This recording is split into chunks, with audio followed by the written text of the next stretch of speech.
হারাম জিনিস খাইতে খাইতে খাইতে খাইতে এখন এই দিলের ভিতরে যত কোরআন আর যত হাদিস দেই, যত নামাজ পড়ি, কিন্তু মজা আর পাইতেছি না। ওই জিহ্বার মতো নষ্ট হয়ে গেছে। তাহলে আমাদের অন্তরটা নষ্ট হয়ে গেছে ভাই, নষ্ট হয়ে গেছে হারাম খাইতে খাইতে। ঠিক কিনা বলেন? হারাম ছাড়েন তো সেজদা জমিনে দেন, সেজদা জমিনে দিলেন না, আল্লাহ পাকের কুদরতি পায়ে দিলেন, তো আল্লাহ পাকের কুদরতি পায়ে দিলেন তো আরশে আজিমে চলে গেল। সুবহানাল্লাহ বলেন। এখন নামাজি আছে, বরঞ্চ ইমাম আরো ভালো ভালো আনি। আগের ইমামের বেতন দিতাম 12,000, এখন ইমাম লাগলে এই ইমাম চলে গেলে 20,000 টাকা ইমাম আনবো, ভালো ইমাম আনবো, ভালো কণ্ঠ সুরের আনবো। ঠিক তেলাওয়াত সুর হচ্ছে, সব কিছু সুর হচ্ছে, কিন্তু মাগার নামাজে কোনো মজা পাইতেছি না।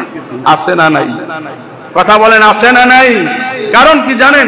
ওই যে কি বলেন, হারাম হারাম হারাম। এই জন্য ভাই, ইবাদত কবুল হওয়ার মূল শর্ত, বলেন আমার সাথে সব বলেন, ইবাদত কবুল হওয়ার মূল শর্ত হালাল খাবার।